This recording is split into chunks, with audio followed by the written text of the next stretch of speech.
Now, when we get to the questions, let's see how it goes with the questions. And speaking of questions, last call. If you haven't had a chance to turn in questions and you have a burning question or a question that came to your mind as they were speaking, make sure you get it in now. Someone will collect it and they'll try to get it to me. I've already received several questions to get started with, so last call. Now, if you have a question that didn't get answered, there's usually have two opportunities. The candidates will be here a little bit afterwards and can talk to you, minus Professor Farouk, who has a class. He has to leave approximately 8:15, 8:20 or so to get to UCR, so he'll be leaving early. But do what you can to get your question, or talk to them afterwards, or leave us your email address and we can email the question to you, and they'll gladly respond to those questions. So there's other ways to get your questions answered. So we're going to move on to some questions that have been provided to me, and we'll start with Patricia Locke-Dawson, and we'll move on down the road. Question is, let's consider RUSD's diverse student population. How will you support the district in making sure our teachers get the proper training needed to work with our diverse school population?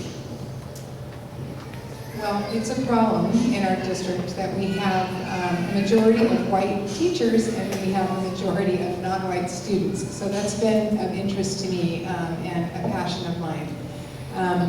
I started the Heritage Program, which when I first came on board, and that was something that attempted to close the achievement gap between our African American students and our other subgroups.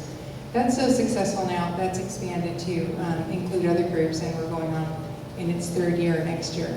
I also am a member of the Graduate School of Education's Advisory Committee, and something I've recommended for our teachers is to attend the Institute for Teachers of Color, and this helps teachers of color have the support they need to stay on site and model for kids, because you may not know that teachers of color actually leave the profession at a higher rate than others, as well as being low in the representation. So those are all things I would do and have done.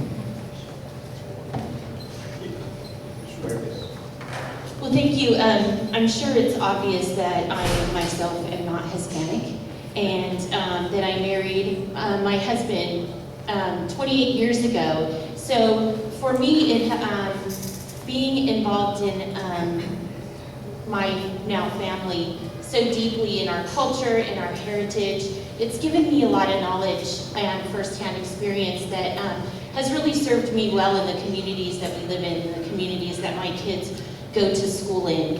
And I too would love to see teachers that are more reflective of the colors of our students, who mentor them and are trained in their heritage and their background. I would love to see that as part of our BITSA training program. I actually have brought that up to our BITSA coordinator in the past with some conversations that I've had with our administrators at North High School.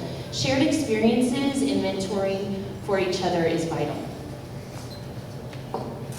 So I think this is actually a very critical issue. Being a person of color myself, I'm very sensitive about making sure that we actually celebrate diversity and see it as an asset.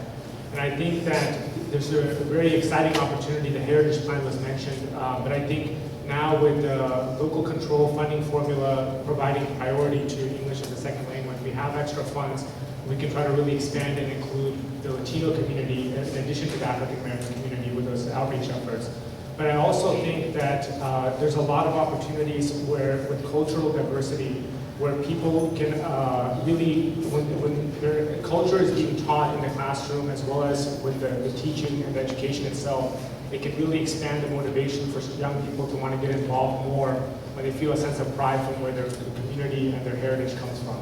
And so I think this can be a synergistic effort that extends beyond just the educators as well, but into the students and addressing the achievement gap. Thank you. Would you mind just take the question, Candace? Okay, let's consider RUSD's diverse student population. How will you support the district in making sure our teachers get the proper training needed to work with our diverse school population? Thank you. getting the training they need is vitally important. That's why this board negotiated with our teachers union for an extra 15 minutes of a day and added on for 2 years. And did, for the first time ever, a professional training development for every employee, not just our teachers, but for every employee to be involved with this year. We'll continue to do that. I think when we talk about teachers, though, it's not just teachers of color that I'm concerned with. We have a teacher shortage coming in California that is going to be a crisis, and I hope we will talk about it in just a little while. But the Heritage Program has been a success, with African Americans, their A to G rate is above the norm of 31 to 33%, matched by Latinos. We need to give I think what Jerry Brown did is given our teachers much more of the necessary tools they need because of the LCFM to concentrate on English language learners and the poor. So I think we're on the right track, and I give kudos to Governor Brown for that. I think that with the, that's I think one of the issues that comes up often in my dissertation work is the fact of voice. We need to hear the voice of those students, and we also need to hear the voice of the parents. And in doing so, the collaboration that creates synergy between education and the student is the voice of each teacher to be able to take that individual student and find commonalities within a school structure.